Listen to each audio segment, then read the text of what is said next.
ఇప్పుడు ముఖ్యంగా మహారాష్ట్రలో మహారాష్ట్ర సీఎం ఎవరు అంటే ఏం చెప్తారు? ఎవరిని కూర్చోబెడతారు? అసలు ఏంటి సార్ పరిస్థితి? ఇప్పుడు మహాయుతి 2/3 పైనే మెజారిటీ వచ్చింది. మ్మ్. అందులో బీజేపీకి 136 సీట్లు వచ్చినాయి అనుకుంటాను. వాళ్ళకు కావాల్సింది క్లియర్ మెజారిటీకి ఇంకొక 18 సీట్లు అనుకుంటాను. 18 సీట్లు అయితే 244 క్రాస్ చేస్తారు. మిగతా వాళ్ళకు సిండేకు పవర్కు 40 ఏదో వచ్చినాయి.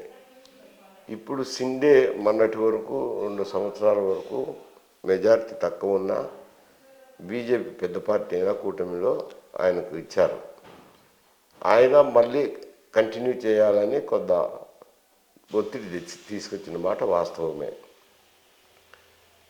అయితే వాళ్ళు ప్రధానమంత్రి మోడీ గారు, అమిత్ షా గారు కూడా వాళ్ళతో సంప్రదింపులు చేసినాక కొంతవరకు మెత్తబడినట్టు కనపడుతుంది. ఎందుకు కనపడుతుంది అని అంటే అజిత్ పవార్ గారు స్టేట్మెంట్ ఇచ్చారు. ఒక స్టేట్మెంట్ నిన్ననే ఏమని, ఈ బీజేపీకే ఇది ముఖ్యమంత్రి పదవి ఇచ్చేదానికి అందరూ ఒప్పుకున్నారని ఆయన ఇచ్చారు.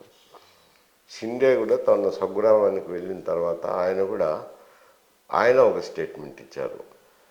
ఏమని, మోడీ సార్లు ఏం నిర్ణయం తీసుకుంటే అది నాకు ఆమోదయోగ్యమే అని ఆయన అన్నారు.